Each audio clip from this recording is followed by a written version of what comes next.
আগামীর বাংলাদেশে শপথ নিতে হবে, কেবল সাপই মরবে না, আর 20 দাঁত পর্যন্ত ভাঙতে হবে, ঠিক কিনা? হিসাব মিলায় বরাবর করেন, যাতে করে নব্য কোনো ফ্যাসিস্ট আমাদের মাঝে আর আসতে না পারে। এ কথাই কি আপনাদের কোনো ব্যথা আছে ভাই? যদি ব্যথা থাকে, পর্যাপ্ত মলম আনা হয়েছে, আজকে মলম দেওয়া হবে, ঠিক আছে তো ভাই? যাদের খারাপ লাগবে মেহেরবানি করে উঠে যেতে লাগলেই ধরে ফেলবেন, বুঝবেন সমস্যা আছে, ওষুধ ছাড়া যেতে দেওয়া হবে। আল্লাহ রাব্বুল আলামিন সূরা ইউনূস, কোরআনের 10 নম্বর সূরা, এর 57 নম্বর আয়াতের মধ্যে আল্লাহ বলছেন, নবী আপনি আপনার উম্মতকে জানান। আল্লাহ নবীর প্রতি আয়াত আসলো, ইয়া আইয়ুহান নাস قد جاءتكم موعظة من ربكم وشفاء لما في الصدور। আল্লাহ রাব্বুল আলামিন বললেন, নবী আমি মুমিনদেরকে ডাক দিয়ে বলি নাই, আমি মুসলমানদেরকে ডাক দিয়ে বলি নাই, আমি আরবদেরকে ডাক দিয়ে বলি নাই, আজমদেরকে ডাক দিয়ে বলি নাই, আমি কিয়ামত পর্যন্ত অনাগত মানুষকে ডাক দিয়ে বললাম, ইয়া আইয়ুহান নাস قد جاءتكم موعظة من ربكم وشفاء لما في الصدور।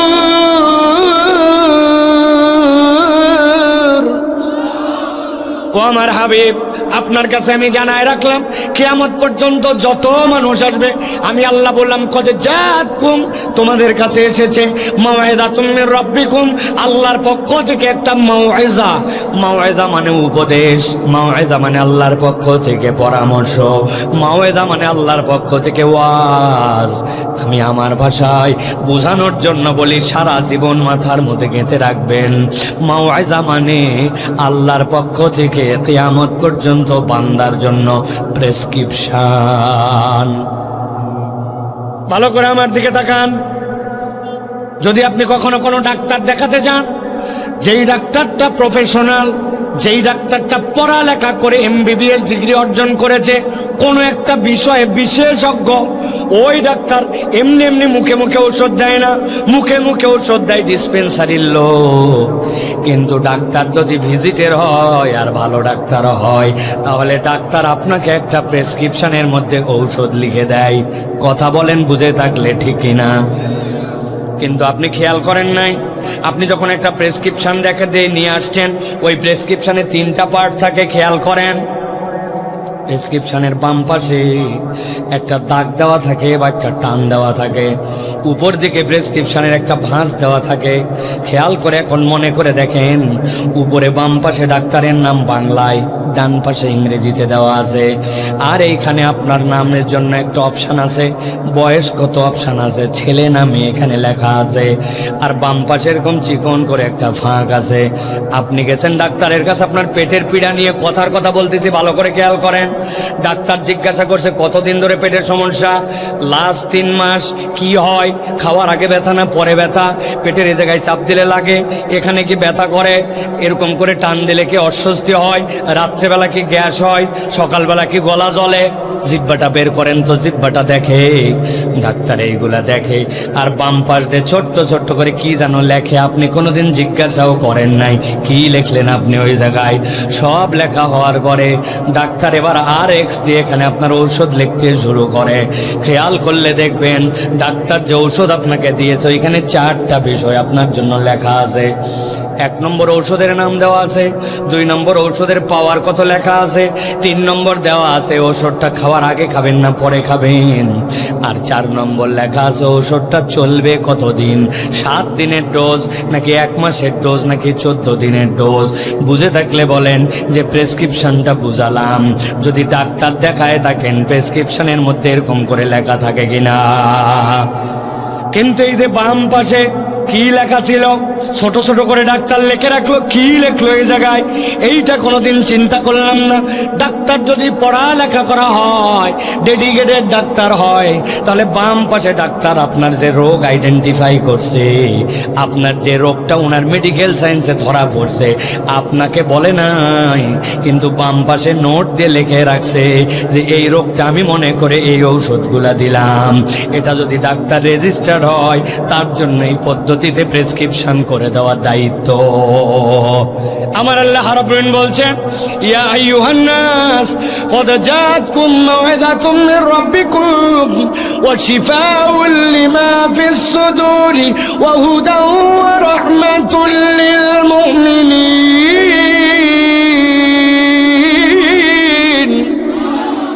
আল্লাহ বলছেন, ও দুনিয়ার মানুষ, কিয়ামত পর্যন্ত যত মানুষ আসবে আমি আল্লাহ রাব্বুল আলামিন তোমাদেরকে বললাম আল্লাহর পক্ষ থেকে এটা তোমাদের জন্য প্রেসক্রিপশন। তার কত ধরনের রোগ, কত ধরনের সমস্যা, কত ধরনের কি সেই ব্যক্তি জানে না, কিন্তু স্রষ্টা হিসাবে আমি আল্লাহ জানি। আমি জেনে বুঝে আমার বান্দাকে জানায় রাখলাম কিয়ামত পর্যন্ত তোমার যত রোগ তার জন্য ট্রিটমেন্ট এই কোরআনুল কারীম। সুবহানাল্লাহ। এই ওয়াজ শুনে সাতক্ষীরার কোনো এক লোক আমাকে বিপদে ফেলতে পারে, চলে আসছে আমার কাছে, হুজুর আপনি বলছেন কোরআন প্রেসক্রিপশন, বহুদিন ধরে এই জায়গায় একটা দাউদ হয়েছে দেখেন, ভালো হয় না, আর মাজায় এটা ব্যথা, কত ডাক্তার দেখালাম সারে না, এই দাউদের ওষুধ আর আপনার মাজা ব্যথার ওষুধ দিয়ে আপনি যাবেন। বুঝে থাকলে বলেন, এই লোক যদি আমার কাছে আসে ঝামেলা আছে না নাই? আমি বুঝানোর জন্য বলছি, কনসেপ্ট পরিষ্কার করেন, দিলটা খুলে দিয়ে রিল্যাক্স করে বসেন, কথাগুলো আজকে কলিজার মধ্যে গেঁথে নিয়ে যাবেন। এখন ওই লোক আসছে দাউদের ট্রিটমেন্ট নিতে আর মাজা ব্যথার ট্রিটমেন্ট নিতে। আমি যদি আপনার কাছে বলি, ভাই সরাসরি দাউদের কোন মলম লাগাবেন আর মাজার কোন ট্রিটমেন্ট দিবেন, এইটাকে কোরআনে আছে নাকি? নাই। তাহলে আমি যে বললাম কোরআন সব বিষয়ের জন্য আল্লাহর পক্ষ থেকে ট্রিটমেন্ট, রব্বুল আলামিন যদি গবেষণা করে মানুষ এইগুলোর ট্রিটমেন্ট এখান থেকে পেতে পারে, কিন্তু আল্লাহ রব্বুল আলামিন এইটা বলার পরে খাস করতেছেন, আল্লাহ বান্দা তোমার রোগের জন্য ট্রিটমেন্ট, তবে এমন একটা জিনিসের জন্য কোরআন ট্রিটমেন্ট, ওইটা যদি ঠিক হয় তোমার সব ঠিক হবে, আর ওইটা যদি ঠিক না হয় তোমার কিছুই ঠিক নাই। আল্লাহ বলছেন সেইটা কি জানো নাকি? আল্লাহ বলছেন শিফাউল লিমা ফিস সুদুর। ও বান্দা, আমার নবী তোমাদেরকে জানায় রাখলো, ইজা সলুহাত সলুহাল জাসাদু কুল্লু ওয়া ইজা ফাসাদাত ফাসাদাল জাসাদু কুল্লু আলা ওয়া হিয়াল কলব। দুনিয়ার তোমার সব ঠিক, কিন্তু তোমার অন্তরের ডাক্তারি করার দুনিয়াতে কেউ নাই। তোমার অন্তর যদি ঠিক হয় তুমি জান্নাতে যাওয়ার উপযুক্ত হইছো, রোগ নাই। আর তোমার দুনিয়ার সব ঠিক আছে, কিন্তু তোমার অন্তর যদি রোগগ্রস্ত হয় তাহলে জান্নাতে যাওয়ার মতো তুমি ফিট নও, ঠিক না? ভালো করে বোঝেন, অন্তর যদি আপনার ঠিক না হয় আপনি আল্লাহর কাছে জান্নাতে যাওয়ার ফিটনেস পাবেন না। আপনি কতগুলা ঘেরের মালিক, আপনি কত টাকার মালিক, আপনার পাওয়ার কত, কতদিন ক্ষমতায় ছিলেন, কি পরিমাণ বাহাদুরি দেখাইছেন, দুনিয়ায় কয়টা বাড়ি, কয়টা নারী, চেহারা কেমন, এইগুলো একটাও জান্নাতে যাওয়ার কারণ নয়। আল্লাহ বলতেছেন জান্নাতে যাওয়ার কারণ হচ্ছে তোমাদের মধ্যে থেকে ওই ব্যক্তিগুলার ওই যোগ্যতা। আল্লাহ বলতেছেন যেই মানুষগুলা আল্লাহকে কতটুকু ভয় করে এই মানদণ্ডে উন্নীত হবে তারাই জান্নাতে যাবে। আর জান্নাতে যাওয়ার মানদণ্ডে উন্নীত হওয়ার জন্য অন্তরটা কোরআন দিয়ে ঠিক হতে হবে। অন্তর ঠিক না হলে ওই ব্যক্তির জান্নাতে যাওয়া সম্ভব নয়। কথা ঠিক না? কত লম্বা লম্বা মানুষ দেখছেন আপনারা, কত বেটে বেটে মানুষ, কত সাদা মানুষ, কালো মানুষ দেখছেন না ভাই? আরে কত লম্বা আপনি দেখছেন কত জায়গায়। আমি বলি দুনিয়ার একটা সেরা লম্বা মানুষ আমি দেখছি একবার হজে যাওয়ার পরে আব্বা আমাকে বলে দিয়েছে 2005 সাল, আজ থেকে প্রায় 20 বছর আগে, ছোট্ট মানুষ তখন আমি, বলছে বাবা খবরদার যদি তওয়াফ করার সময় কেউ পায়ে ঘুতা লাগায়, গায়ের মধ্যে ঘুতা লাগায়, পিছন দিকে তাকাবা না, কারণ এই জায়গায় কেউ ইচ্ছা করে ঘুতা দিবে না। কিন্তু তুমি যদি পিছনে তাকাও তাইলে ওই লোককে তুমি একটা তলব করতেছো যে তুমি আমারে ঘুতা মারলে কেন, মনে কষ্ট পাবে সে। আমি ওইগুলো সব আমল করতেছি, মানুষের দিকে যতই ঘুতা লাগুক যাই লাগুক, কিন্তু আমি কোনোভাবেই পিছনে তাকাবো না, এই নিয়ত করে আমি তওয়াফ করতেছি। কিন্তু কি আশ্চর্য, এক লোক কোত্থেকে জানে আসছে, আসার পরে যতক্ষণ আমি তওয়াফ করি আমার এই গালের মধ্যে খালি হাত দিয়ে গুতা মারে। বাঙালি সব গুতা সহ্য করতে পারে, দুইটা সহ্য করতে পারে না। একটা হচ্ছে তুই যাইখানে মারিস মার, তুই আমার গেডি ধরলি কেন, ঠিক কিনা? ঘাড় ধরলি কেন? লাথি মারবি পাছায় মার, ঘাড় ধরলি কেন? কথা ঠিক কিনা? আর 2 নম্বর, তুমি যেখানে সেখানে মারো, গালে থাপ্পড় মারলে কেন? গালে মারলে আমাদের মেজাজ আসমানের উপর উঠে যায়, ঠিক কিনা? ওই লোক খালি আমারে গুতায়, আব্বাও বলে দিছে তাকানো যাবে না, কিন্তু কতক্ষণ? বহুতক্ষণ পরে চিন্তা করছি কিছু বলবো না, কিন্তু যেই লোক এত ঘুতায় ওই লোকটাকে অন্তত লোকটা দেখা দরকার। আমার ঘুতা বুঝে আমি ডান দিকে তাকাইছি, তাকায় দেখি ঘুতা খাই কিন্তু লোক নাই। কিরে লোক নাই কেন? তাকায় দেখি, আমি যে তাকাইছি উনার এহরামের কাপড় ভিতর দিয়ে উনার পেট দেখা যায়। উপর দিকে তাকায় দেখি আমার থেকে 2.5 হাত উঁচু। আসলে ওই লোক আমাকে একবারও ইচ্ছা করে ঘুতা মারে নাই। ওই লোকের তুলনায় আমি এমন বাঁটুর বাঁটু, ওই লোক স্বাভাবিক এরকম করে চললেই আমার হাতে।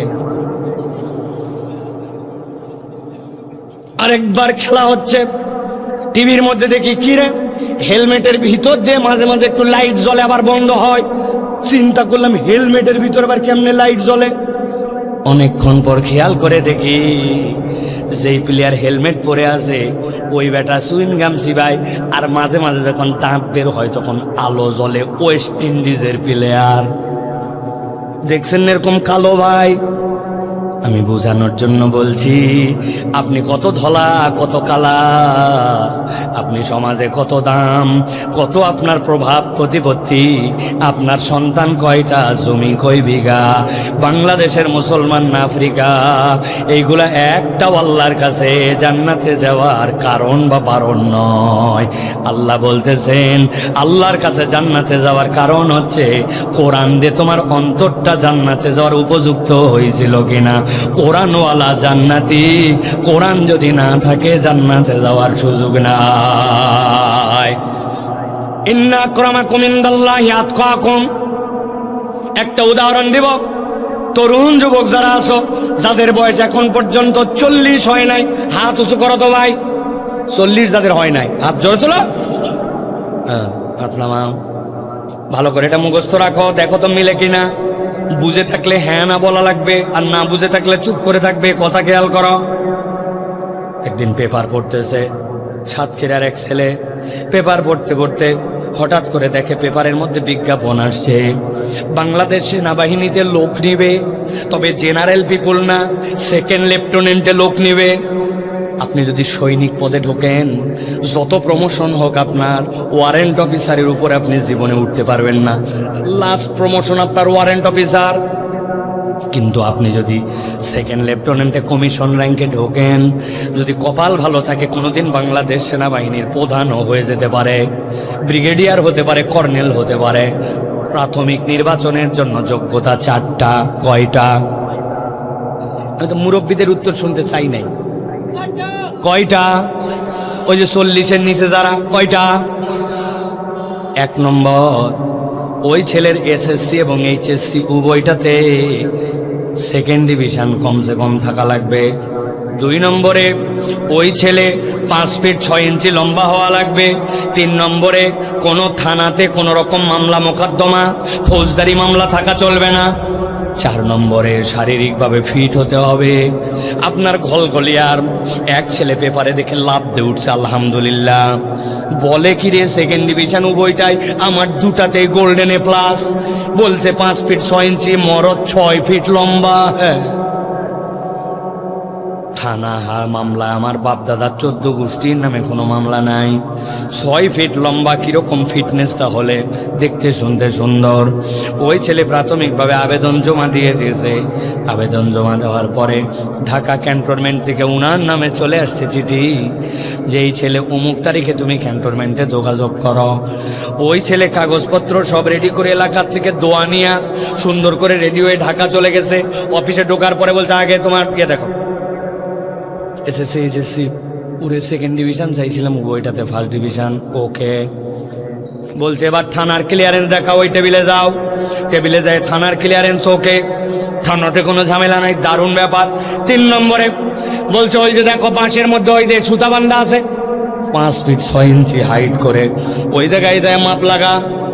বেচারি 6 ফিট লম্বা, মাপ দিতে যায় ওনার নাক বরাবর বাইতে গেছে। যেই বেটা মাপ নিচ্ছে বলছে এত লম্বা তুই নিচ দিয়ে যা।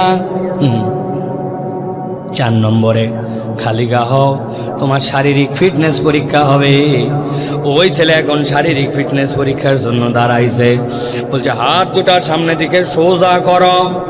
হাত দুটা যেই না সোজা করছি, ডান হাতটা টনটন সোজা, বাম হাতের মাথার এই 4টা আঙ্গুল অল্প একটুখানি বাঁকা। যেই বেটা ওনার পরীক্ষা নিচ্ছে বলছে আই বাম হাতের নখ সোজা কর, দেখা কি জন্য? ওই ছেলে বলতেছে স্যার, জন্মের থেকে আমার 4টা আঙ্গুলের মাথা একটু ভাঁজ, এছাড়া শরীরে কোনো সমস্যা নাই। সাতক্ষীরার মুসলমান বুঝে থাকলে উত্তর দেন।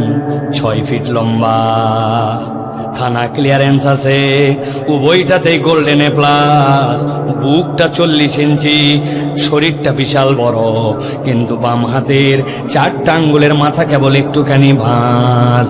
একসাথে একযোগে উত্তর দেন তো, এত যোগ্যতা থাকার পরেও এই 4 আঙ্গুলের মাথা একটু ভাঁজ হলে ওই ছেলেটাকে কি সেনাবাহিনীতে নিবে?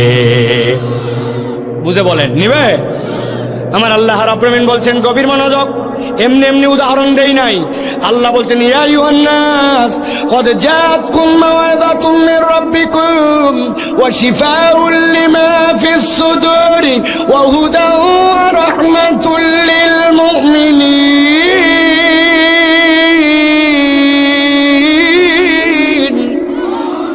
আল্লাহ বলছেন, ও দুনিয়ার মানুষ, আমি আল্লাহ কোরআনকে যে কোনো জায়গায় তোমার জন্য মলম লাগাতে পাঠাই নাই।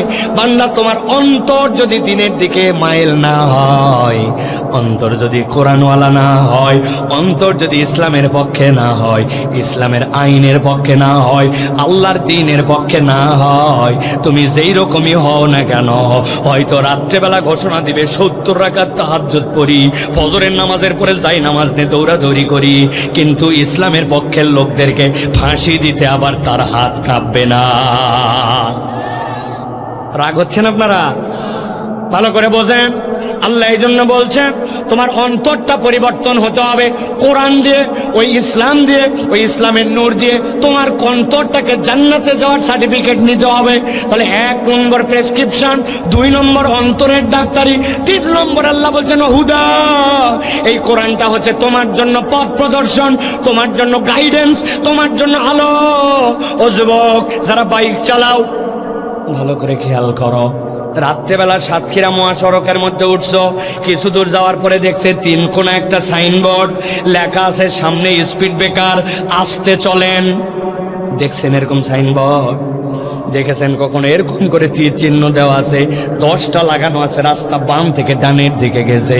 দিনের বেলা কিচ্ছুই দেখা যায় না, সামনে মসজিদ, সামনে বাজার, সামনে স্কুল, সামনে সরু সেতু, এইগুলা চিহ্ন দেওয়া থাকে। রাত্রেবেলা আপনার হেডলাইটের আলোটা ওর মধ্যে পড়া মাত্র জল জল করে ওইটা জ্বলে ওঠে। ব্রিজের পাশ দিয়ে সুন্দর করে এরকম দেওয়া আছে পিলার, পিলারটা দিনের বেলা স্বাভাবিক, রাত্রেবেলা দেখবেন পিলারের গায়ের মধ্যে আলো পড়া মাত্র লাল হলুদ জ্বলে ওঠে। দেখছেন আপনারা? ভালো করে বোঝেন। আল্লাহ বলছেন এই কোরআন হচ্ছে তোমার জন্য হুদা। বান্দা, একবার যদি অন্তরে তুমি ইনস্টল করে নাও, একবার যদি অন্তরে তুমি ঢুকায় নাও, কোরআনকে যদি ধারণ করে নাও, কোরআনের পক্ষে থাকো, তুমি বুঝবা না কোরআন আমাকে কি উপহার দিচ্ছে। মাহফিলে আছে বসে আছে, মনে হচ্ছে জানা কথাই তো শুনতেছি, কত আর শুনলাম, কি লাভ হচ্ছে আপনি বুঝতেছেন না। কোরআনের মেডিসিন আপনার অন্তরের মধ্যে যাচ্ছে, এইটার একটা নূর আছে, এটার একটা পাওয়ার আছে। আল্লাহ বলছেন আমি গ্যারেন্টার হলাম এটা তোমার জন্য হুদা। যেখানে তোমার জ্বলে উঠতে হবে কোরআন, সেই জায়গায় তোমার জন্য জ্বলে উঠবে। এই চোখ কোথায় যে থেমে যাবে, কোরআন আপনাকে গাইড করায় দিবে। অন্তরে যদি কোরআন থাকে, না আমি এই মেয়ের দিকে তাকাতে পারি না, কান আপনার জন্য গাইড করবে এই কোরআন। না তুমি এটা লাগওয়াল হাদিস, এই গান তুমি শুনতে পারো না, তোমার যৌন উত্তেজনা থাকবে, কিন্তু এটা কোথায় তুমি ইমপ্লিমেন্টেশন করবে, কোরআন তোমাকে থামাই দিবে। না না, এই পর্যন্ত তুমি যেতে পারো না। বিচারকের হাত বলে দিবে এই চোর চুরি করছে, তার জন্য কি শাস্তি হবে, আমি অন্য কোনো শাস্তি দিতে পারি না, কোরআন আমার জন্য আলো হয়ে জ্বলে উঠেছে। আল্লাহ বলছেন আমি গ্যারেন্টার হলাম, কোরআন যাদের জন্য প্রেসক্রিপশন, যাদের জন্য অন্তরের ডাক্তারি, তাদের জন্যই কোরআন কিয়ামত পর্যন্ত আলোর পথ প্রদর্শন। সুবহানাল্লাহ। কিন্তু আমরা এটা গ্রহণ করি নাই, আমরা এটা অনুভব করি নাই। আল্লাহ 4 নম্বরে বলছেন ও রাহমাতুল লিল মুমিনিন ও দুনিয়ার মানুষ জেনে রাখো, এই কোরআন তোমার জন্য রহমত। এই যে এখানে এসে বসে গেছি, সময়টুকুকে ওয়াকফ করতেছি, রাত গভীর হয়ে গেছে। আল্লাহ কোরআনে বলছেন ফাযাক্কির ফাইন্না যিকরা তানফাউল মুমিনিন। আল্লাহ আম করে দিয়ে রাখছেন, খাস করেন নাই। আল্লাহ গ্যারেন্টার হচ্ছেন এই কোরআন শোনা, কোরআনের মহব্বত দেখানো, কোরআনের পক্ষে থাকা, কোরআনের পক্ষে স্লোগান দেওয়া, কোরআনের পক্ষে আপনার অবস্থান প্রকাশ করা। আল্লাহ বলছেন এইটা ঈমানদারদের জন্য দুনিয়া আখিরাতে রহমত। সুবহানাল্লাহ। কত দলবাজি করলেন, কত চাটুকারিতা করলেন, কত মিথ্যা স্লোগান দিলেন, ভুয়া আপনি প্রশংসা করলেন। উমুক ভাইয়ের চরিত্র ফুলের মতো পবিত্র, বিগত 3 মাসে মসজিদে ফজরের জামাতে আসেনি এক ওয়াক্ত। ছিল কিনা ভাই? উনি কখনো বিড়ি খায় না, জিনা আন্দাজি কথা বলেন না। উনি বিড়ির ভিতরের মশলা বাইর করে ওর ভিতরে গাঁজা ভরে খায়। বহু আগে বিড়ি খাওয়া বাদ দিছে উনি কখনো কোনো রকম চুরি করে না, কেননা চুরি করা সাধারণ মানুষের কাজ। উনি ডাকাতি করে। কথা বলেন আপনারা? আল্লাহ রাব্বুল আমিন বলছেন এই যে তুমি তেলবাজি করলে, চাটুকারিতা করলে, ওয়া রাহমাতুল লিল মুমিনিন, যেদিন কবরের ডাক এসে যাবে, জামা কাপড় আপনি আপনি খুলে ভালো, না হলে কাঁচি দিয়ে অনেকগুলা গোসল করানোর সময় জামা কেটে ফেলতে হইছে। এরপরে কাপড়ের কাপড় পরায় কবরে যেদিন নামাবে, ওই দিন যাওয়ার পরে তোমার পণ্ডিতি পদ্মারি, ইয়াউমা লা ইয়ানফাউ মালুন ওয়ালা বানুন, তোমার কোনো কিছুই কাজে আসবে না। আল্লাহ বলছেন কোরআন কাজে আসবে, আসবে, আসবে। ওই কোরআন তোমার কবরে আলো হয়ে যাবে, হাসরের দিন দাঁড়ায় যাবে, আল্লাহ পাওয়ার দিবেন। ওই কোরআন আল্লাহর সাথে ঝগড়া লাগায় দিবে। আল্লাহকে বলবে রাত জাগাইছিলাম, কোরআন পড়াইছিলাম, তারাবি পড়াইছিলাম, তাহাজ্জুদ পড়াইছিলাম, এশা পড়াইছিলাম, ফজর পড়াইছিলাম। ওই কোরআন দিয়ে তোমার বান্দা যেরকমই হোক শুনেছিল। ওই কোরআন শুননেওয়ালা কান, অন্তরের মধ্যে তার ফাতিহা মুখস্থ ছিল, ইসলামের পক্ষে ছিল, কোরআনের পক্ষে ছিল, মুনাফিক চরিত্রে ছিল না। আল্লাহ তোমার বান্দাকে তো আমি এমনি এমনি জাহান্নামে যেতে দিব না, হয় আমাকে সহ পাঠাও। কোরআন কালামুল্লাহ, কালামুল্লাহ জাহান্নামে যাবে না। কোরআনের পক্ষের লোককে কোরআন দ্বারা আল্লাহ জাহান্নামে যেতে দিবেন না। ভালো করে মনে রাখেন, আমি আমার ভূমিকার কথা আপনাদেরকে বলতেছি। তাহলে কোরআনের পক্ষে থাকলে, কোরআন শুনতে আসলে কমসে কম কয়টা লাভ মনে থাকবে তো? কোরআন প্রেসক্রিপশন সারা জীবন মাথার মধ্যে ঢুকাই নেবেন। উদাহরণটা মনে রাখবেন, কোরআন শিফা, আপনার অন্তরের জন্য ডাক্তারি। মনে রাখবেন উদাহরণটা, ওই যে 4টা আঙ্গুল বাঁকা, খাওয়া নাই, জান্নাতে যাওয়ার সুযোগ নাই। 3 নম্বর, এই কোরআন হচ্ছে রিফ্লেক্টরের মতো, আপনি বুঝবেন না কিন্তু আপনার অন্তর থেকে একটা রিফ্লেক্ট আসবে। এই যে হুজুররা বলে ছোটবেলায় বাচ্চাকে মক্তবে দাও, কোরআন কিছু মুখস্থ করাও, কেন? বড় হওয়ার পর উল্টা পাল্টা যেতে পারে, কিন্তু হৃদয়ের মধ্যে কোরআন থাকলে সময় মতো ইনশাল্লাহ জ্বলে উঠবে, ঠিক কিনা? আর যেগুলোর মধ্যে কিচ্ছু নাই, ওইগুলার মধ্যে কিছুই কোনোদিন পর্যন্ত আসবো না। ভিতরে কিছু থাকলে না রিফ্লেক্ট করবে, আয়না থাকলে না প্রতিচ্ছবি দেওয়া যাবে। ওর ভিতরে তো আয়নাই নাই, জ্বলবে কি, ঠিক কিনা? কোরআন হচ্ছে ওই নূর। আর কোরআন 4 নম্বর রহমাতুল লিল মুমিনিন।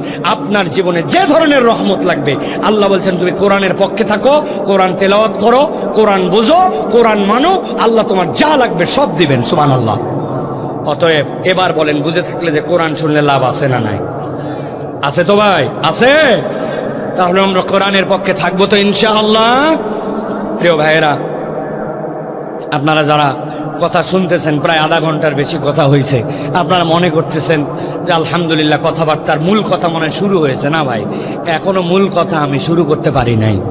আমি আপাতত একটু সাইজ করে নিলাম আপনাদেরকে, একটু যাতে কারা কারা আমরা আসি এটা যেন আমরা বুঝতে পারি। আমি অনেক সময় উদাহরণ দিয়ে বলি, আপনারা ঘেরের পাশ দিয়ে ভাই আল দেন না ভাই, আল না থাকলে ঘেরে পানি বাঁধবে ভাই। তা আপনার আল যদি কাটা থাকে, আমাদের বাংলাদেশে এখন সবচেয়ে বেশি শুনবেন যে বেটা ওয়াজ শোনে, ওও বলবে যে এত ওয়াজ, কোনো চেঞ্জ নাই, কোনো পরিবর্তন নাই, সেই আগের মানুষই আছে, এত ওয়াজ করে কি হবে? বলে না ভাই, বলে না ভাই? সত্য কথা বলেন, বলে কিনা? আপনার আমার মনের মধ্যে উদয় হয় না এই কথা? এত ওয়াজ কই পরিবর্তন? ওই যে কয়টা শোনা লোক ও কয়টাই শোনে, যে কয়টা নামাজি লোক ও কয়টাই আসে, পরের দিন সকাল থেকে যে কয়টা বাদ দেওয়ার ও কয়টা বাদ দেয়, ঠিক কিনা? কেন? কখনো জিজ্ঞাসা করেন নাই নিজেকে কেন? আমি এই কেনর উত্তর বার করছি। এর কারণ আমরা আলহীন ওয়াজ শুনি। আমাদের টার্গেট কারো সুর শোনা, আমাদের টার্গেট কারো জমানো, আমাদের টার্গেট কারো আসলাম, একটুখানি হই হই দিয়ে চলে গেলাম। আমার কোনো আল নাই ওয়াজের, আগাও নাই গোড়াও নাই। কালকে যাই বলবে বক্তা আনছিল একটা বক্তা আমাদের তাফসিরে, ফাটাফাটি। একজন জিজ্ঞাসা করছো কি ফাটালো? বলছে তা বলতে পারবো না, কিন্তু ফাটাছে। তো কি ফাটালেন আপনি? এই যে ফাটায় গেলেন আপনি, উদা মিশা স্লোগান দিয়ে চলে গেলেন। কোনো একটা আমল, কোনো একটা বেসিক, কোনো একটা পরিবর্তন, লক্ষ্য নাই, টার্গেট নাই, নিয়ত নাই। কোন নিয়তে বসলেন? নিয়ত শুদ্ধ করেন। আমি কেবল এমনি বসি নাই। আল্লাহ আমার নিজের জীবনে ইসলাহ হওয়ার জন্য, আল্লাহ একটা আমল যা হবে ওইটা গ্রহণ করার জন্য, আল্লাহ তোমার কোরআনকে ইজ্জত দেওয়ার জন্য বসছি। আপনার এই নিয়তের কারণে যতক্ষণ বসে থাকবেন ডান কাদের ফেরেশতা লিখতেই থাকবে যে এই বান্দা ইবাদত করতেছে, ইবাদত করতেছে, ইবাদত করতেছে। সুবহানাল্লাহ। তাছাড়া খালি আশা হবে আর বসা হবে। নিয়ত ঠিক করেন। এখন থেকে যে মাহফিলে আসবেন এই নিয়ত করে বসবেন, আল্লাহ এই কথাগুলি কেবল নিরেট শোনার জন্য নয়, শুনবো, নিজের ইসলাহ করব, আমল করব, আর তোমার কোরআনকে ইজ্জত দেওয়ার জন্য কোরআনের কথা শুনতে বসেছি। আল্লাহ তুমি কবুল করে নিয়ত করে দেখেন। আল্লাহ যদি বাঁচায় রাখে, হাসরের পরে জান্নাতে যদি আপনার সাথে আমার দেখা হয়, ওই দিন আল্লাহ যদি চায় তো মনে করায় যদি আল্লাহ দেয়, তাহলে দেখবেন এই বসার এইটুক সময় আপনার আমার আমল নামায় কি পরিমাণ ইবাদত লেখা হয়েছে। আমার কথা নয়, নবীজি সাল্লাল্লাহু আলাইহি সাল্লাম বলছেন কিয়ামতের দিন জান্নাতে যাওয়ার পরে এক শ্রেণীর লোকের সাথে জান্নাতের ভিতর আরেক শ্রেণীর দেখা হবে। ওই জান্নাতীরা বলবে, ভাই তোকে তো চিন্তাম, এত বেশি আমল নাই, কিন্তু তুই জান্নাতের এত টপে চলে গেলি, আর আমিও জান্নাতে, কিন্তু আমি তো নিচে। মানে ব্যাপারটা বোঝেন? একজন বাথরুম বানাইছে নর্মাল সিমেন্ট দিয়া, আরেকজন বানাইছে মনে করেন ইটালিয়ান টাইলস দিয়ে। দুটাই বাথরুম, কিন্তু দুটা কি এক? একজনের ফ্ল্যাট 750 স্কোয়ার ফিট, আরেকজনেরটা 7,500 ফিট। দুইটা কি এক? সাতক্ষীরার অজপাড়াগায় একটা বাড়ি 5,000 ফিট, আরেকটা গুলশানে ঢাকায় বাড়ি 5,000 ফিট। দুটাই এক? দুটাই বাড়ি, দুটাই বাথরুম, দুটাই অবস্থান। জান্নাতে ঢোকার পরেও গ্রেড থাকবে। বলবে এত উপরে উঠলি? ওই জান্নাতি বলবে, ভাই আমি জানি না কেন আমার এই অবস্থান, তবে আমার আমল নামায় দেখেছি আমি কোরআনুল কারীমের মাজলিসে, আল্লাহর রাসূলের জিকিরের মাজলিসে আমি বসেছিলাম। ওই বসার সময়ের বিনিময়ে ইবাদত গ্রহণ করে আল্লাহ জান্নাতে আমার মর্যাদা বাড়ায় দিয়েছে। এটাই মাহফিলে বসে থাকার জন্য আমি আপনাকে পাম্পট্টি দিচ্ছি না প্রিয় ভাইয়েরা।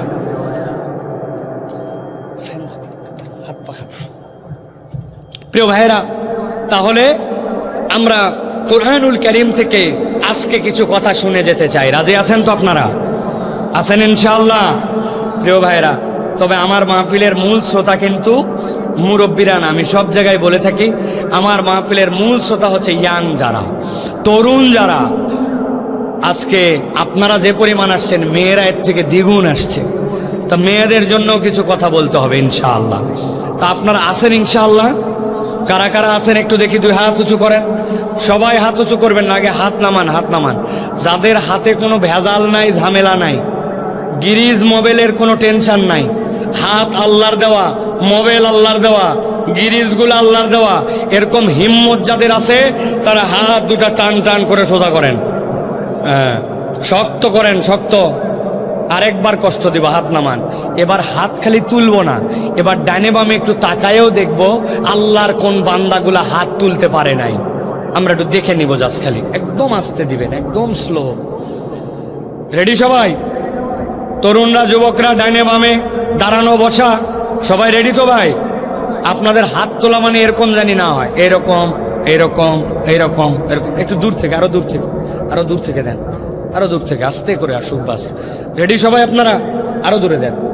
হ্যাঁ বাস, থ্যাংক ইউ, সুন্দর। এদিকে ঘুরাই দেন, একটু আমার দিকে ঘুরান, আরেকটু ঘুরান। হ্যাঁ বাস, ওকে, ধন্যবাদ। হাত সকলে এবার তাহলে 2টা হাত সোজা করেন, শক্ত করে উঠান। ডানে বামে একটু তাকায় দেখেন কারা উঠাতে পারে নাই। দেখেন সবগুলো চেহারা দেখে নেন। সবাই উঠাইছে? সবাই সোজা করছেন? সোজা। এবার একটু পিছন দিকে টানা দেন, পিছনে জোরে জোরে, পেছনে। হ্যাঁ, এবার একটু সামনে দেন। সবাই শক্ত করেন, সোজা করেন। এবার মাশাআল্লাহ, ওই যে মোটরসাইকেলের উপর বসে আছে সাদা গেঞ্জি, কি ভাই আপনি আমাদের সাথে না? এখনো হাত তোলে নাই। ওই যে কি মনে করতেছেন বোধহয় দেখতে পাই না, হাত সোজা করেন। রোজা করছেন? এই উঠান, হাত উঠান, হাত শক্ত করেন। হ্যাঁ, এবার একটু ডানে দেন, মাশাআল্লাহ ডানে। এবার একটু বামে দেন, এবার একটু সোজা করেন, সোজা সোজা সোজা করেন। করছেন সোজা? এবার একটু আরাম করে বসেন, নড়ে চড়ে বসেন, পা নামাবেন না, আরাম করে রিল্যাক্স। হাত সোজা করেন, গলাটা এবার পরিষ্কার দেন। হয়নি, এই পেছন থেকে পরিষ্কার দেন গলা। শক্ত করেন, শক্ত করে এবার একটু নড়াচড়া দেন, জোরে জোরে জোরে নড়ান। ওই চাচা হাত তোলে নাই, ওই যে সামনে, ওই যে ওই যে চাচা, এই আবার পিছনে তাকাচ্ছে। আপনি আপনি ওই যে খয়েরি কালারের। হ্যাঁ, সোজা করেন, শক্ত করেন। করছেন সবাই? এবার শক্ত করে হাত সোজা করেন, সোজা সোজা। হ্যাঁ, মাশাআল্লাহ। এবার বুক বরাবর নেন, এই বরাবর নিছেন। এবার আমরা আকাশ বাতাস মুখরিত করে একটা তাকবীর দিতে চাই, পারবেন ইনশাআল্লাহ? এই মাঠে যত ওয়াজ শুনছেন, যত মাহফিলে আসছেন, এরকম হিম্মত করে তাকবীর দেন নাই, পারবেন ইনশাআল্লাহ? সবাই পারবেন ইনশাআল্লাহ? মুরব্বীরা পারবেন, বাবারা, যুবকেরা পারবে ইনশাআল্লাহ? দেখে আমি যখন বলবো লিল্লাহে তাকবীর, একসাথে সমস্বরে কণ্ঠ ছেড়ে দিয়ে বলতে হবে আল্লাহু আকবার, হাত দুটো উপর দিকে ছুঁড়ে দিতে হবে, পারবেন ইনশাআল্লাহ? ওই যারা দাঁড়ায় আছেন, আপনারা কি আমাদের সাথে না আপনার আলাদা? সাথে তো? তাহলে রেডি হন সবাই। রেডি সবাই? বুক বরাবর আছে? দেখি এবার ইনশাআল্লাহ আমি বলবো লিল্লাহে তাকবীর, আপনারা আল্লাহু আকবার, পারবেন ইনশাআল্লাহ? গলা থাকলেই কি গেলেই কি? আমার না প্রত্যেক দিন ওয়াজ আছে, আপনার তো প্রত্যেক দিন ওয়াজ নাই। অতএব আকাশ বাতাস মুখরিত করে শয়তানকে বিতাড়িত করার জন্য, আল্লাহকে খুশি করার জন্য, ওই অন্তরের ভিতরে যেই শয়তান মুখের মধ্যে বলে আল্লাহর নাম অত জোরে বলার দরকার নাই, ওই দলে আমরা নাই। আমরা আল্লাহর নাম একটা বলিষ্ঠ কণ্ঠে নিতে চাই, পারবেন ইনশাআল্লাহ? দেখে এটা তাকবীর দেন, লিল্লাহে তাকবীর, লিল্লাহে তাকবীর। আল কোরআনের আলো, আল হাদিসের আলো, তোমার নেতা আমার নেতা, তোমার নেতা আমার নেতা। আলেম ওলামা যেখানে, আল্লাহর আইন যেখানে, লিল্লাহে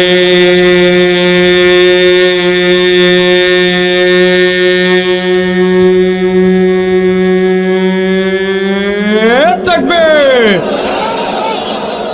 আলহামদুলিল্লাহ। হাত নামান। শয়তান আছে? আর আছে? আল্লাহু আকবারের পক্ষে কখনো শয়তান থাকতে পারে না, ঠিক কি না? শয়তান আল্লাহু আকবার পছন্দ করে না। এই জন্য মানবরূপী যে সকল দল আর যে সকল ব্যক্তি আছে, ওরাও দেখবেন আল্লাহু আকবারের স্লোগান দিতে পারে না, পছন্দ করে না। আমরা দ্ব্যর্থহীন কণ্ঠে ঘোষণা করে জানাতে চাই, আগামীর বাংলাদেশ ইনশাআল্লাহ ইসলামের বাংলাদেশ, আগামীর বাংলাদেশ আলেম ওলামার বাংলাদেশ, আগামীর বাংলাদেশ আল্লাহর পক্ষের লোকের বাংলাদেশ, আগামীর বাংলাদেশ বৈষম্যহীন বাংলাদেশ, আগামীর বাংলাদেশ ইন্ডিয়ার আধিপত্যবাদের বিপক্ষে থাপ্পড় লাগানোর বাংলাদেশ। ওই বাংলাদেশে আল্লাহু আকবারের পক্ষে যারা, তাদের পক্ষে আমরা, আল্লাহু আকবারের পক্ষে যদি না থাকো, তাদের পক্ষে আমরা নাই, ঠিক না? রাজি তো? মুরব্বীরা ঠিক বলছে নাকি? এই ঠিকের কোনো খাওয়া নাই। 50 বছর এরা ঠিক বলছে, মিশাই ঠিক। সময় মতো খালি এক কাপ সার, এক বিড়ি দিলে ইমান বিক্রি করে ফেলে। মুরব্বীদের আর হবে না, ইয়াংদেরকে এখন আগায় আসতে হবে, ঠিক না? মুরব্বীদেরকে আমরা সম্মান করব, শ্রদ্ধা করব, পরামর্শ নেব, মতামত নেব, ধাক্কায়া সামনে নিব, কিন্তু মুরব্বীদেরকে আর ধাক্কা দিতে দিব না। রেডি তো আপনারা ইনশাআল্লাহ? আগামীর বাংলাদেশ আমাদেরকে গড়তে হবে ইনশাআল্লাহ। আল্লাহ আমাদের মুরব্বীদের হায়াত দারাজ করে দেখ, আল্লাহ আমাদের মাথার প্রতি এই ছায়াগুলোকে দীর্ঘ করে দেখ। আল্লাহ রাব্বুল আলামিন সকলকে মিলে ইসলামের পক্ষে, কোরআনের পক্ষে আসার তৌফিক দান করুক। মুনাফিকের চরিত্র থেকে আমাদেরকে বের হওয়ার যোগ্যতা দান করুক। প্রিয় ভাইয়েরা, চলেন আমরা কোরআনুল কারীমের মধ্যে প্রবেশ করব। আপনার বিরক্ত হচ্ছেন না তো ভাই? চলেন আমরা কোরআনের মধ্যে প্রবেশ করব। সংক্ষিপ্ত সময়ে নির্ধারিত একটা বিষয়ে আমরা কথা শুনে তারপরে আমরা বিদায় নিব। বলেন আল্লাহুম্মা, জোরে বলেন আল্লাহুম্মা, আল্লাহুম্মা, আল্লাহ আমাদের সকলকে কবুল করুক। বিতাড়িত শয়তান থেকে আশ্রয় প্রার্থনা করে একজন অলসতা করবেন না। আপনার জওয়ানের যতটুকু শক্তি আছে ছেড়ে দিয়ে সুন্দর করে আমার সাথে আল্লাহ রাব্বুল আমিনের শেখানো পদ্ধতিতে আমরা এখন কোরআনের মধ্যে ঢুকবো। সকলে পড়েন না, আউযু বিল্লাহি মিনাশ শাইতানির রাজিম, বিসমিল্লাহির রাহমানির রাহিম। واتل عليهم نبأ الذي آتيناه آياتنا فانسلخ منها فأتبعه الشيطان فكان من الغاوين। আমার আল্লাহ বলছেন, ও আমার হাবিব, আপনাকে দায়িত্ব দেওয়া হলো কিয়ামত পর্যন্ত অনাগত যত মানুষ আসবে আপনি আপনার উম্মতের কাছে এই আয়াতটা তেলাওয়াত করেন। এই আয়াতের বার্তাটা আপনার উম্মতের কাছে দিয়ে যান। আল্লাহ রাব্বুল আমিন বলছেন, এই আয়াতের মধ্যে এমন একটা ঘটনা আপনাকে আমি জানাচ্ছি, কিয়ামত পর্যন্ত আপনার যত উম্মত আসবে সবগুলির জন্য এর মধ্যে বার্তা আছে। হযরত আব্দুল্লাহ ইবনে মাসউদ রাদিয়াল্লাহু তাআলা বলছেন, আল্লাহ এখানে কার ব্যাপারে বলতে বলেছেন জানো নাকি? এই লোকটা উম্মতে মুহাম্মদের লোক না, এই লোকটা ফেরাউনের সময়ের লোক। লোকের নাম হচ্ছে বালআম ইবনে আবার। ওই লোকের কি কারণ ছিল যেই কারণে রব্বুল আলামিন তাকে এই ঘটনাটা নবীকে বলতে বললেন? আব্দুল্লাহ ইবনে মাসউদ বলতেছেন, বালআম ইবনে আবার এমন এক ব্যক্তি ছিল যেই ব্যক্তি আল্লাহর কাছে যে কোনো বিষয়ে দোয়া যদি করতো এক মুহূর্ত দেরি হতো না। দোয়া করার সাথে সাথে তার দোয়া কবুল হয়ে যেত। একদিন ফেরাউনের সব লোকজন আসলো, আসার পরে বলল, বালআম তোমার কাছে একটা দোয়ার প্রস্তাব নিয়ে আসছি, এই দোয়াটা তুমি করে দাও যেন কবুল হয়ে যায়। জিজ্ঞাসা করলো, কি দোয়া? বলল, আমাদের সমাজে এমন একজন লোক আসছে যেই লোকটা ফিতনাবাজ, যেই লোকটা সমাজের মধ্যে বিভক্তি ছড়াচ্ছে, ফেরাউনের বিপক্ষে অবস্থান নিয়ে সমাজে আরেকটা দল বানাচ্ছে, ওই লোকটার বিপক্ষে তুমি বদদোয়া করো। বালআম জিজ্ঞাসা করলো লোকটার নাম কি? বলছে লোকটার নাম হচ্ছে মূসা। সাথে সাথে বালআম বলল, তার ব্যাপারে তো আমিও কিছু পজিটিভ কথা শুনেছি। কি কথা শুনেছো? বলে, আমি শুনেছি যখন সে হাতটা তার ডান বাম বগলের নিচে নেয়, নেওয়ার পরে যেই না বের করে, সাথে সাথে তার হাত দিয়ে এমন একটা আলো বের হয়, সূর্যের মতো পাওয়ার, কিন্তু তার হাত পুড়ে যায় না। আবার হাতটা নিয়ে যেই না বগলের নিচে রাখে, সাথে সাথে আলো বন্ধ হয়ে যায়। আরো শুনেছি তার মাঠের মধ্যে অনেকগুলা মেষ চড়ায়, কয়েকশো মেষ। ওই মেষের ধর্ম হচ্ছে মাঝে মাঝে দু একটা এদিক ওদিক পালের থেকে বের হয়ে যায়, কিন্তু ওই মূসার হাতের মধ্যে একটা লাঠি থাকে, মাঠের মধ্যে গুজাই দিয়ে সে ঘুমায় যায়। ওই ব্যক্তির আর কোনো খবর নাই। মেষ সেখানে তার মতো করে খাবার খায়। কোনো মেষ যদি বেরিয়ে যায়, লাঠি একাই জীবন্ত হয়ে যায়, এরপরে পিটায়া ওই মেষকে লাইন মতো নিয়ে আসে আবার জায়গা মতো দাঁড়ায় যায়। যদি জাদুকর হইতো, জাদুকর ঘুমায় গেলে তার জাদু কাজ করে না, কিন্তু এই লোকের তো জাদুকর হওয়ার সম্ভাবনা নাই, কারণ ঘুমানোর পরেও তার অনেক কিছু চলতে থাকে। লোকজন বলল, তুমি এই জন্য কি তার জন্য বদদোয়া করবা না? তোমার কাছে ওয়াজ শোনার জন্য আসছি নাকি মিয়া? তোমার কাছে আসছি আমরা তার নামে বদদোয়া করার জন্য। আর জেনে রাখো, কেবলমাত্র আমাদের স্বার্থে আসি নাই, তোমার স্বার্থেও আসছি। বালআম তুমি যদি আল্লাহর কাছে দোয়া করো কবুল হয়, এই জন্যই তোমার কাছে আসে, হাদিয়া তোহফা দেয়। এখন যদি তুমি মনে করো এই দোয়া না করে সেও যদি এই সমাজের মধ্যে প্রতিষ্ঠিত হয়, তোমার কাছে মানুষ আসবে না, তোমাকে আর পীর সাহেব মানবে না, তোমার আর এই বড়ত্ব আর থাকবে না। অতএব তোমার ভালোর জন্য হলেও বদদোয়া করো তার জন্য। আল্লাহ কোরআনে বলছেন, গভীর মনোযোগ খেয়াল করেন, আল্লাযী আতাইনাহু, আল্লাযী যাকে, আতাইনা আমি আল্লাহ দিয়েছিলাম, হু তাকে, আয়াতিনা আমার স্পষ্ট নিদর্শন। এমন নয় যে অস্পষ্ট, সে আল্লাহর বিধান জেনে ফেলেছিল, আল্লাহর পক্ষ থেকে কোনটা সত্য এটা চিনে ফেলেছিল। কিন্তু আল্লাহ বললেন সে আল্লাহর বিধান চেনার পরেও, জানার পরেও অপরাধ একটা করলো, ফানসালাখা মিনহা, জেনে বুঝেও আল্লাহর আয়াত থেকে মুখ ফিরাই নিল, সত্য চিনল, হক জানলো, কোনটা সত্য তার সামনে স্পষ্ট, কিন্তু তারপরেও কেবল নিজের স্বার্থে আল্লাহর বিধান থেকে মুখ ফিরাই নিল। এটা ছিল তার 1 নম্বর অপরাধ। সাতক্ষীরার মুসলমান জিজ্ঞাসা করব, এরকম সমাজে আপনার আমার মুসলমান আছে কিনা?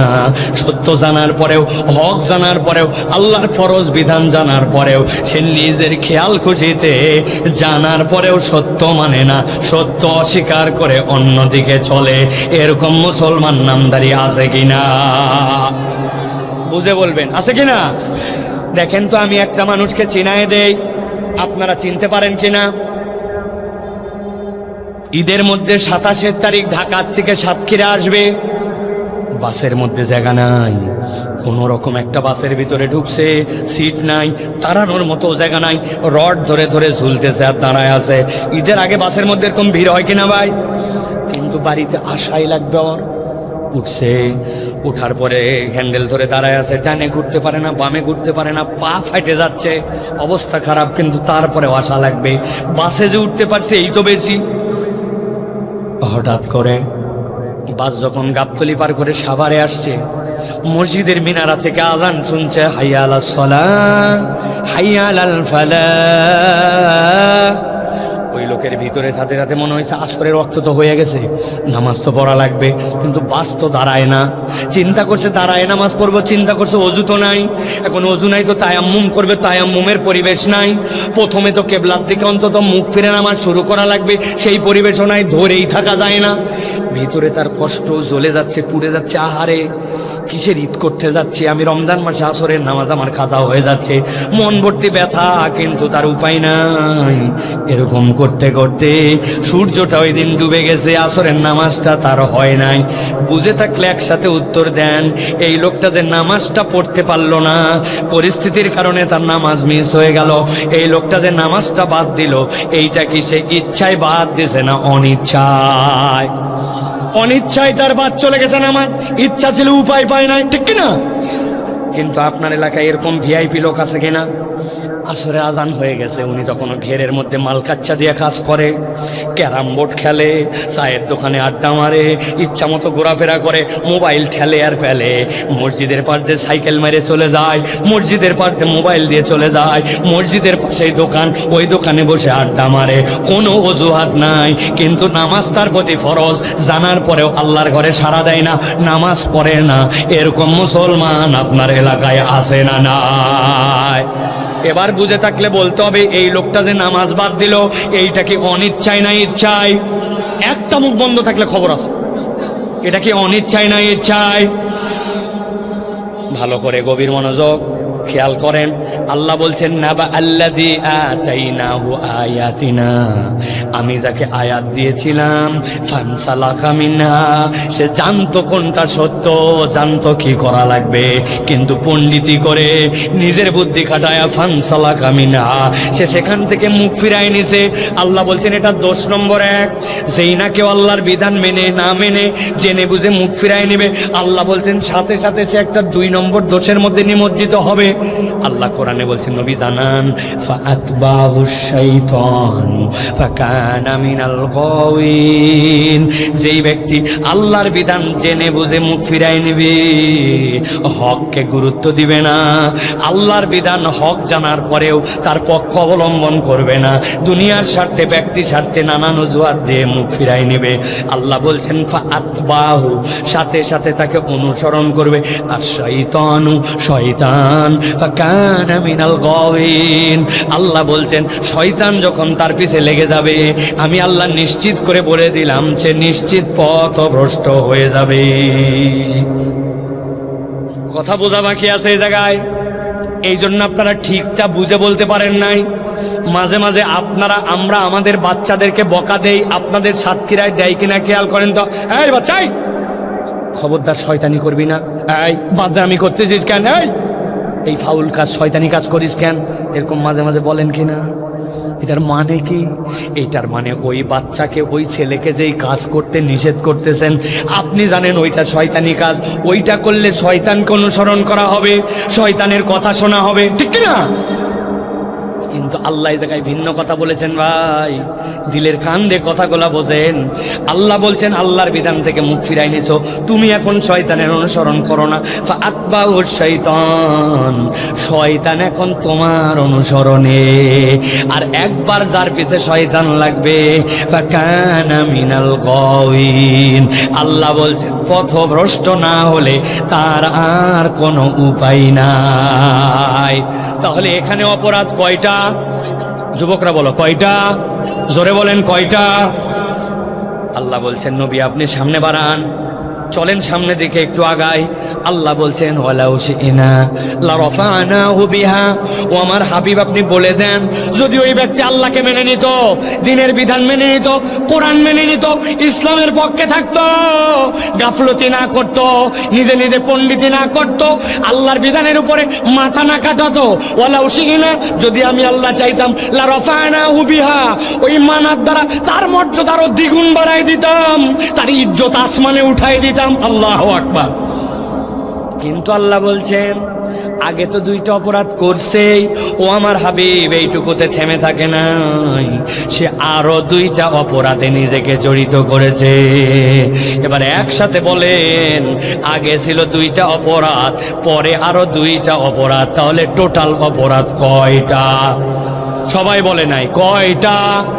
হাতগুলা নিচে নামান, এরকম করে রেডি করবেন, ডান হাত বের করে দেখাবেন, একসাথে হাত তুলে টোটাল অপরাধ কয়টা? যারা হাত তোলেন নাই আরেকটা সুযোগ দিলাম, হাত নামান, একসাথে হাত তোলেন, টোটাল অপরাধ কয়টা? শেষ সুযোগ দিলাম, আমি অন্তত 10-15 জন দেখছি তারা হাত তোলে নাই, আমি একদম চেহারা বলে দিতে পারবো। একসাথে বলেন আবার, টোটাল অপরাধ তাহলে কয়টা? হাত নামান। অনেকেই চিন্তা করছে কোত্তে এক হুজুর নিয়ে আইছে খালি হাত তোলো হে করছে। এর কারণ আছে ভাই, অধিকাংশ আমাদের ওয়াজ বাড়িতে যায় না, সব ওয়াজ মাঠে থাকে। বক্তা খানিকক্ষণ ওয়াজ করে, খানিকক্ষণ গরম মারে, খানিকক্ষণ গজল গায়, খানিকক্ষণ কি গল্প শোনায়, আবার শেষে বলে আজকে ওয়াজ শেষ করতে পারলাম না, আবার যদি দেখা হয় ইনশাআল্লাহ শেষ করব, মানে আগামী বছরের দাওয়াত কনফার্ম। আমি কোনো বক্তার সমালোচনা করতেছি না, বুঝানোর জন্য বললাম আমার টার্গেট আজকের ওয়াজ মাঠে থাকবে না, বাড়িতে যাওয়া লাগবে, ঠিক না? মহিলারা ওয়াজ শুনতেছে, মহিলারা ওয়াজ শুনতেছে নাকি ভাই? শুনতেছে? শিওর আপনারা? বহু মহিলা ওয়াজ শুনতেছেন, আমি শিওর। আসছে, আসার পরে দেখে ছোটবেলায় একটা মেয়ের সাথে দেখা হয়েছিল, ওর আবার বিয়ে হয়েছে, ওর আবার বাচ্চা হয়েছে, তুই মরজি না, তোর আবার বিয়ে হয়েছে, তোর আবার শোল। এই যে গল্প উঠছে, ওর ননদ শাশুড়ি, এই কাহিনী করতে করতে ওয়াজ শেষ। আছে না ভাই? আবার অনেকে কোলে করে একটা রেডিও চ্যানেল আনছে, কারোটা 11 মাস বয়স, কারোটা 2 বছর। আসার পরের থেকে ওই খালি হাঁ হাঁ হাঁ হাঁ, বাকি লোকের ওয়াজ শোনা শেষ। আছে কিনা ভাই? মহিলারা আসে অনেক আবেগ নিয়ে, কিন্তু ওয়াজটা মন দিয়ে শোনে না, বাড়িতেও নিয়ে যায় না, ঠিক কিনা? মা বোনদেরকে আমরা দেখতে পাচ্ছি না, কিন্তু আল্লাহ আপনাদেরকে দেখতে পাচ্তেছে। এই ওয়াজের মধ্যে নারী পুরুষ সবাই আছে। তাহলে মা বোনেরা বলেন তো আল্লাহকে হাত দেখায়া যে তাহলে টোটাল অপরাধ আল্লাহর নবীকে দিয়ে আল্লাহ জানাতে বলছেন কিয়ামত পর্যন্ত মানুষের জন্য কয়টা? একসাথে সবাই হাত তুলবেন, টোটাল অপরাধ কয়টা? আলহামদুলিল্লাহ, হাত নামান।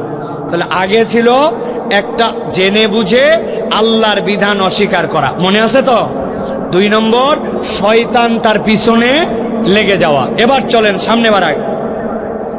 আল্লাহ বলছেন ওয়ালাউ শি'না লারাফানাহু বিহা, যদি আমি আল্লাহ চাইতাম তার মর্যাদা আসমানে উঠাই দিতাম।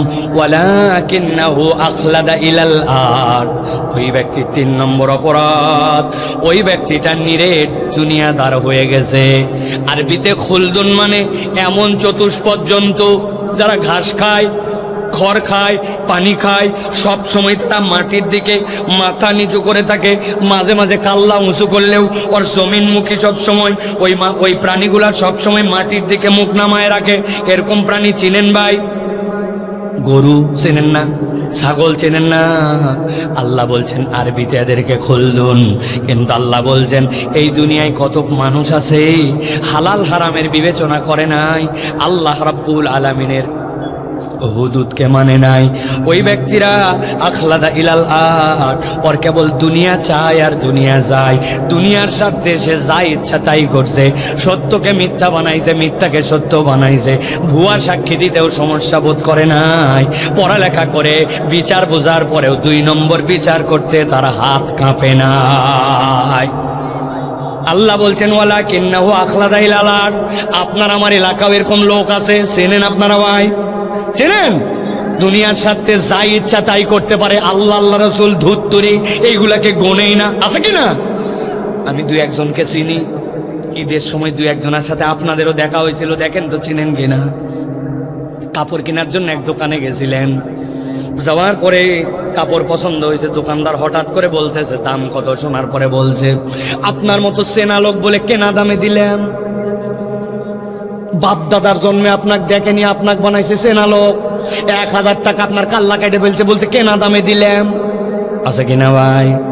ওর দোকান হালাল, ব্যবসা হালাল, কাপড়ও হালাল, মুনাফা করাও হালাল, কিন্তু দুনিয়ার সামান্য একটু স্বার্থের জন্য টন টন করে মিথ্যা কথা বলে। এরকম মুসলমান আছে কিনা? আছে। মসজিদের মধ্যে নামাজ পড়ে, কিন্তু সকালবেলা কোদাল নিয়ে যখন মাঠে কাজ করতে যায়, লোকজন জিজ্ঞাসা করছে বাবাজি এত ফজর বেলা কই যাও চাচা? কই বাবা রোদ উঠলে আর কাজ করতে পারি না, মাথা গরম হয়ে যায়, এই জন্য জমির একটু আল কাটতে যায়, আমার ঘেরের একটুখানি আল সমান করতে যায়।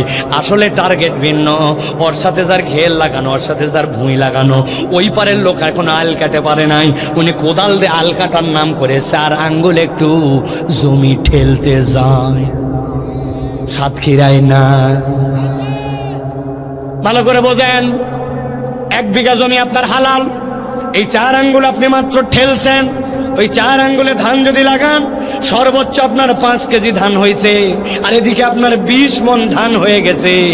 ওইটার খাজনা নাই, খারিজ নাই, দাড়ি টুপিওয়ালা, কিন্তু লোভ সামলাতে পারে নাই, কোদালের কবজে দিছে। ওই 4 আঙ্গুল হারাম তার জন্য, ওই লোক নামাজ পড়ে আল্লাহ মানে, তারপরেও দুনিয়াদার হয়ে যাওয়ার কারণে লোভ সামলাতে পারে নাই। আছে কি না? কত মুরব্বী আছে যায় দেখেন, বুড়া হয়ে গেছে, হজ করে আসছে, কিন্তু এখন পর্যন্ত বনের জমি ফেরত দেয় নাই। বন জমি সাথে আসলে বলে বোন রে, ভিটার জমির ভাগ নেওয়া লাগে না, সংসারে বরকত হয় না, বদমাইশ নম্বর 1। এইরকম কতগুলা বুড়া দাড়িওয়ালাও আমাদের সমাজে আছে কিনা? বোনকে ঘুরায়, এখন পর্যন্ত জমি দেয় না, অথচ হজ করা শেষ। বাপ বলে গিয়েছিল আমি মরার পরে ইনসাফ মতো বন্টন করে দিস। আল্লাহ বলছেন ওয়ালাকিন্নাহু আখলাদা ইলাল আট। দেখতে মানুষ মানুষ মনে হলেও আল্লাহ বলছেন এরা চতুষ্পদ জন্তুর থেকেও নিচে। ভালো করে বোঝেন, এটা 3 নম্বর অপরাধ। গভীর মনোযোগে খেয়াল করেন। আল্লাহ বলছেন নবী জানান তাদের 4 নম্বর একটা অপরাধ আছে। কি অপরাধ? আল্লাহ বলছেন ওয়াত্তাবা হাওয়া ফামাসালুহু কামাসালিল কালব ইন তাহমিল আলাইহি ইয়ালহাস আও তাতরুকুহু ইয়ালহাস যালিকা মাসালুল কওমিল্লাযীনা কাযযাবু বিআয়াতিনা। আল্লাহ বলছেন ওই মানুষগুলার 4 নম্বর অপরাধ, ওই মানুষগুলা হচ্ছে ওয়াত্তাবা হাওয়া। সবচেয়ে ডেঞ্জারাস পয়েন্ট। আল্লাহ বলছেন কেবলমাত্র জেনে বুঝে আল্লাহর আয়াত স্বীকার করছে এরকম নয়, কেবলমাত্র শয়তান তাদের পিছে লাগছে এরকম নয়, কেবলমাত্র নিরেট দুনিয়াদার হয়েছে এরকম নয়। তাদের 4 নম্বর অপরাধ, ওই মানুষগুলা মন পছন্দ জিন্দেগি চালায়, আল্লাহ আল্লাহ রসুলও মানে, আবার নিজের দিল যতটুকু টানে সেটাও আবার পালন করে। এরকম মুসলমান আপনার আমার এলাকায় আছে কিনা? খবরদার আর আছে বলবেন না, বলেন আমরা। কিসের আছে?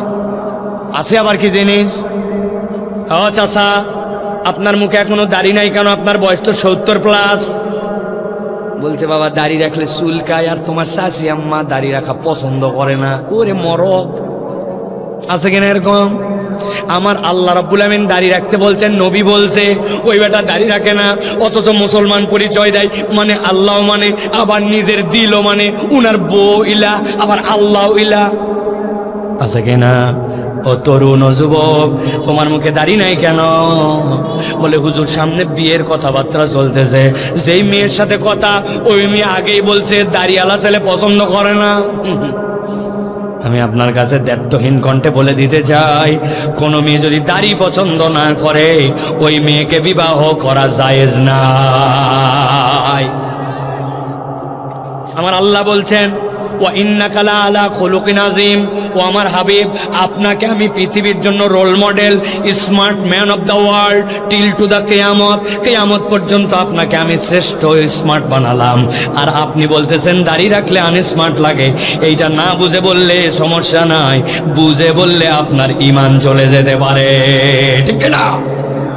ভালো করে বুঝে নেন। যে ঢাকায় নাকি এক ছাত্রকে এক শিক্ষক বলছিল দাড়িটা এরকম একটু ফুকু ফুকু লম্বা, বলছে তোক দেখতে ছাগল ছাগল লাগে। আছে না অনেকের এরকম দাড়ি? ওই স্যার যেই বলছে মনে করছে এই ছেলে তো বিরাট বড় প্রেস্টিজের মধ্যে পড়ে যাবে, ছেলে আবার বুদ্ধিমান।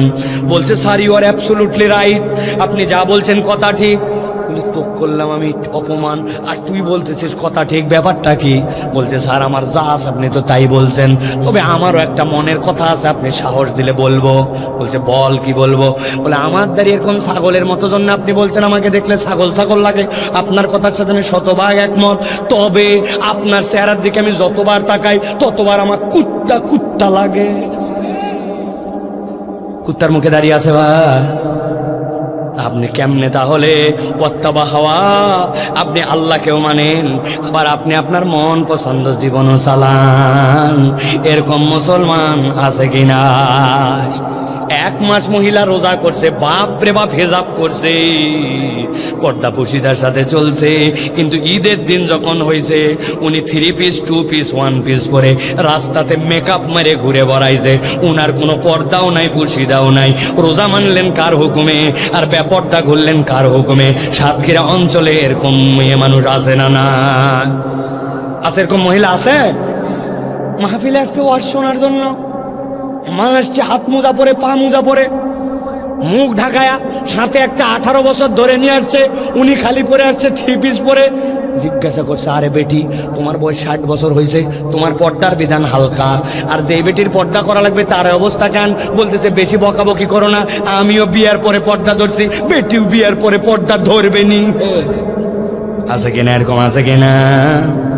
আপনি কোনটা আল্লাহর হুকুম আপনি বুঝলেন না? ওয়াত্তাবা হাওয়া, আল্লাহ বলছেন তুমি তোমার মনকেও ইলা বানাইছো, আবার আল্লাহকেও মানো। এইরকম টাউট মার্কা মুসলমান নারী পুরুষ আছে কিনা? আবার বলে আছে, বলেন আমরা এত বড় দাড়িওয়ালা, আসরের নামাজের পরে চায়ের দোকানে বসে পান খাইছে একটা হাকিমপুরি বাবা, খিলাল করতেছে।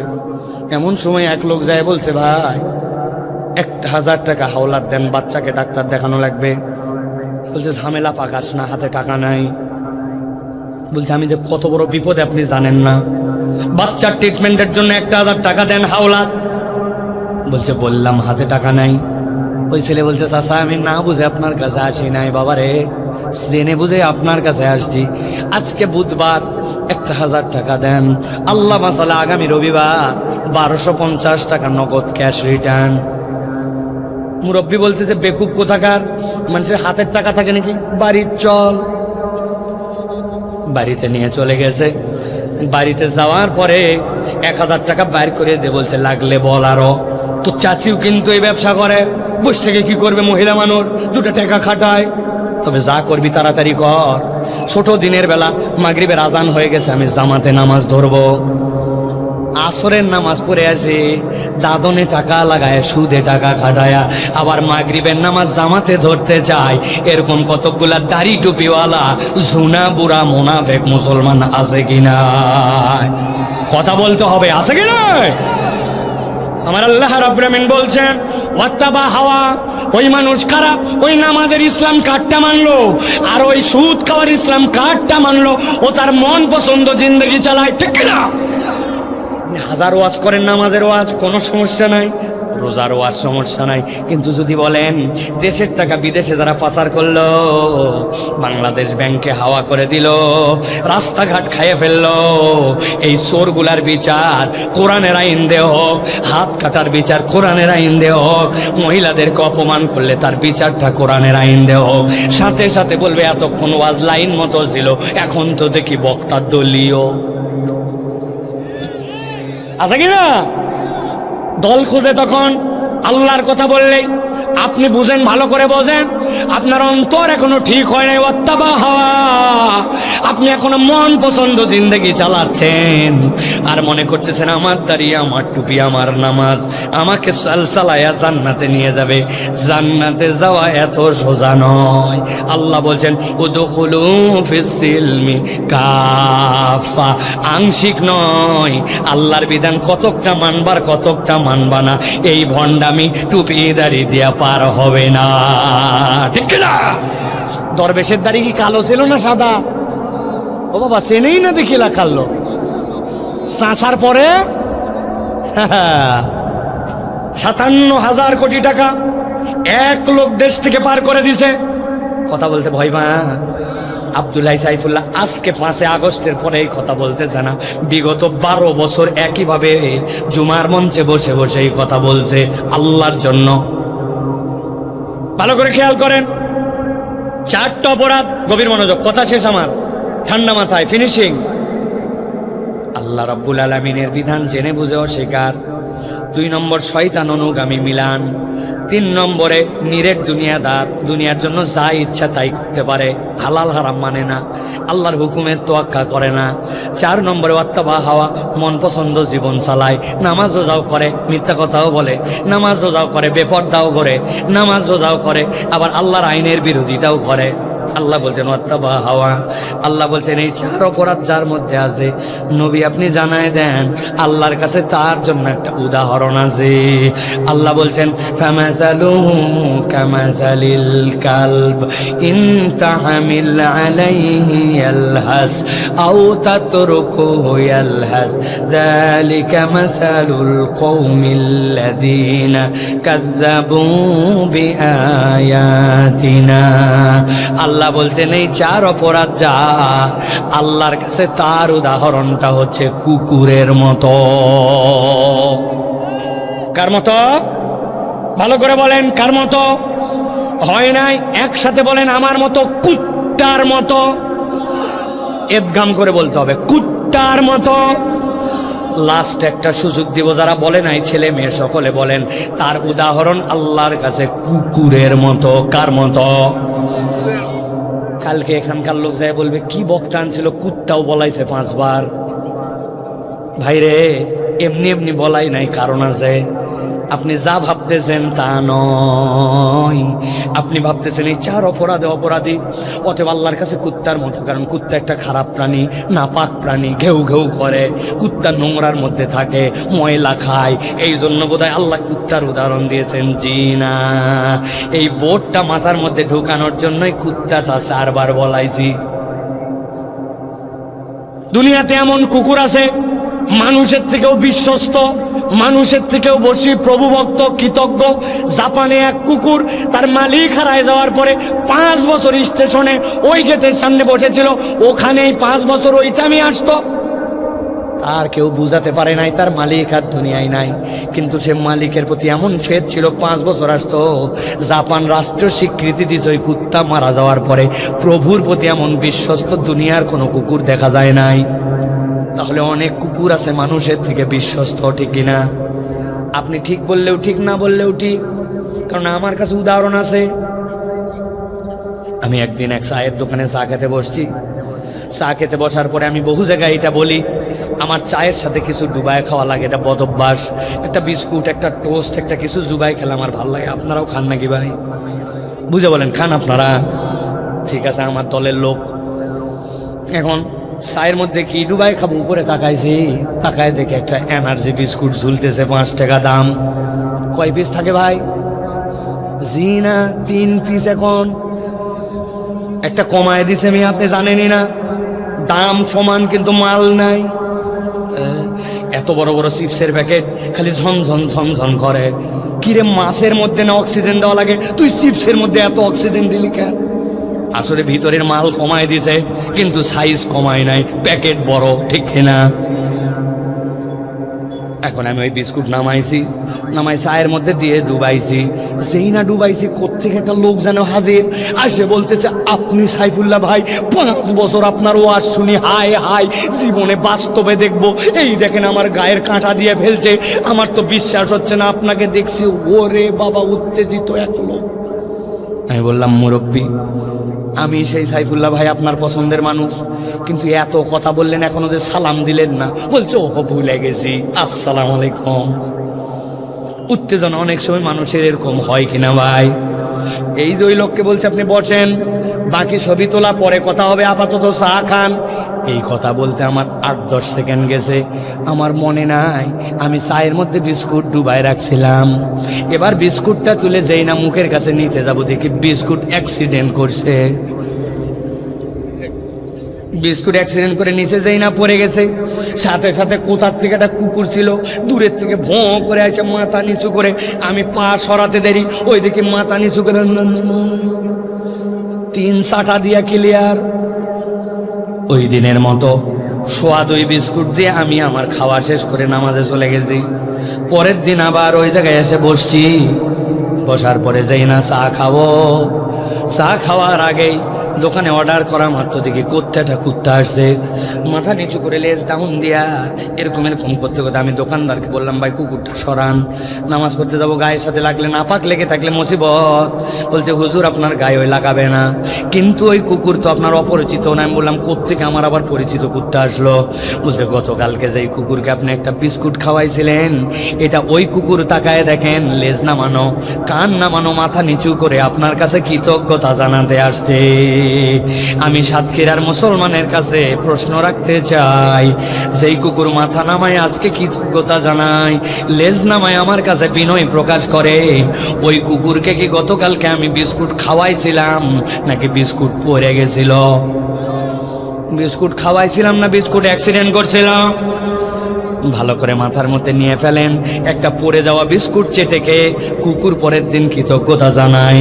কিন্তু এমন অনেক মানুষ খুঁজে পাবেন টাকা হাওলাত দিয়েছেন, নেওয়ার সময় কি অনুনয় বিনয়। এখন আপনার ফেরত নেওয়া দরকার, ওই লোকের আর পাত্তা নাই। আপনি তার বিপদের সময় আগায় গেছেন, এখন আপনার একটু কল্যাণ দরকার। এখন ওই লোক আপনাকে আর পাত্তা দেয় না। তার যখন অভাব ছিল, তার যখন বিপদ ছিল, মুসিবত ছিল, তার পাশে দাঁড়াইছেন। এখন আপনার একটু প্রয়োজন, আপনাকে চেনে না। উপকার তো দূরের কথা, সুযোগ পাইলে বাঁশ দিতেও ছাড়ে না। এরকম মানুষ আছে কিনা? আছে? ভালো করে বোঝেন। তাহলে আল্লাহ বললেন ফামাসালুহু কামাসালিল কালব, ওই 4 দোষে দুষ্ট যারা, আল্লাহ বলছেন তাদের উদাহরণ কুত্তার মতো। কার মতো? কুকুর তো মানুষের থেকে অনেক ক্ষেত্রে ভালো। কেন আল্লাহ কথা বললেন? আল্লাহ বলছেন, নবী ব্যাখ্যা করেন। আল্লাহ বলতেছেন ইনতাহমিল আলাইহি ইয়ালহাস আও তাতরুকহু ইয়ালহাস যালিকা মাসালুল কওমিল্লাযীনা কাযাবু বিআয়াতিনা। ও আমার হাবিব জানায় রাখেন, কুকুরের একটা চরিত্র আছে। কুকুরের পিঠে কেউ বোঝা চাপায় না, কিন্তু কুকুরকে যদি কেউ বোঝা চাপায় তাও হাঁপায়। কুকুরকে স্বাভাবিকভাবে দাবড়ানি দিলেও সে হাঁপায়। লাহাসুন শব্দের অর্থ পিপাসা লেগে গেলে জিহ্বা বের হয়ে যায়। কুকুরের পিপাসা লাগলে শীতকালেও জিহ্বা বের হয়, গরমের দিনেও বের হয়, দৌড়ালেও বের হয়, থেমে থাকলেও বের হয়। আল্লাহ বোঝাতে চান, কুকুর যেরকম লোভাতুর, কুকুরের যেরকম জিহ্বা বের হয়, এটা সব সময়ের জন্য। কুকুর যেরকম অস্থির, আমি আল্লাহ তোমাকে জানায় রাখলাম, তুমি যেই হও না কেন, আল্লাহর বিধান যদি জেনে বুঝে অস্বীকার করো, শয়তান তোমার অনুগামী হয়, নিরেট দুনিয়াদার হও। আর তোমার যদি নিজের মন পছন্দ জীবন চালাও, আমি আল্লাহ গ্যারেন্টি দিলাম দুনিয়া আখেরাত তোমার জীবনটা ওই কুকুরের মতো অস্থির আর কুকুরের মতো অভাবযুক্ত হবে। হিসাব মিলান, ঠিকঠাক বলার দরকার নাই। আপনার আমার জীবনে স্থিরতা নাই, চাই আরো চাই, চাওয়ার কোনো শেষ নাই, যত পাই আরেকটু চাই। কথা ঠিক না? ও হুজুরও বাদ নাই, সবার জীবনের কম। আমার তরুণরা ভাবতেছে হুজুর আপনার ওয়াজ রাখেন তো, দুনিয়া এখন updated modern world, 5G world, 6G world, এখন একটু অস্থিরতা থাকবে। দেখেন না টাওয়ারের কারণে ডাবের ভিতরের পানি চলে যাচ্ছে, তো মানুষ তো একটু অস্থির হবে। আমার কথাও তাই, দুনিয়ার জীবন না একটু অস্থির পার করলামই, কিন্তু আল্লাহ কেবল দুনিয়ার জীবনের কথা বলেন নাই। মানুষের একদিন খাটলি নামক যানবাহন তার সামনে এসে যাবে, মৃত্যু হয়ে তার এই জিন্দগিটা পার হয়ে যাবে, কবরের জীবন শুরু হয়ে যাবে। আমি আপনার বিবেকের কাছে জিজ্ঞাসা করতে চাই, দুনিয়া না হয় পার করলাম এরকম করেও, কিন্তু কবরে যাওয়ার পরেও জীবনটা যদি কুত্তার মতো হয়, তাহলে ওই দিনকে আর বাঁচার কোনো উপায় থাকবে?